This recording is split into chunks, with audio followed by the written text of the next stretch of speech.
Hey guys, welcome to my videos. So today's day was really tiring, and but I'm happy that finally I did something, and it may not be 100% as finished, but for someone like me this was huge. Like if you have seen my previous videos, I showed you when the concrete was work was done and my plan was to put stones. So that's what I did. So how I did, first I got soil. Okay, I brought soil. Okay, no, but before that, yesterday night I took off all the grass, everything that was left. I put lot of water and that helped me to take them out. Okay, so when I took out the weed, next thing I did is like I purchased soil from Home Depot. I brought soil home and I put soil all the way right till there. Okay, all the way. Okay, I put the soil over there and then I leveled it. Then I put this weed control cloth. This is porous, that's why it does allow water to seep.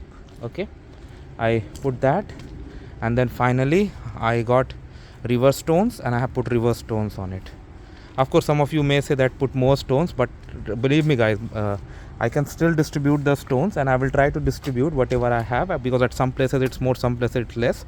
But regardless of you put it, some portion of like black cloth you will always see, unless you just, I don't know how to say that. But it was a very tiring effort day.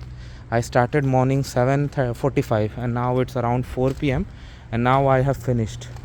And if I calculate, I have like 8, I purchased 50 bags of soil to finish this, and then 2 cloths. But yes, this one pair is still, one of them is still half utilized, so I have more. And 15 packets of reverse stone. So around $400 I had to spend to get all these things done. But I have done everything on my own, and I had to go like 4 times to Home Depot, because everything at a time I could not bring in my car. I don't have a big car, I have a small car, but I managed. Let me know what you feel about it. Thanks for watching. Please subscribe to the YouTube channel. Thank you.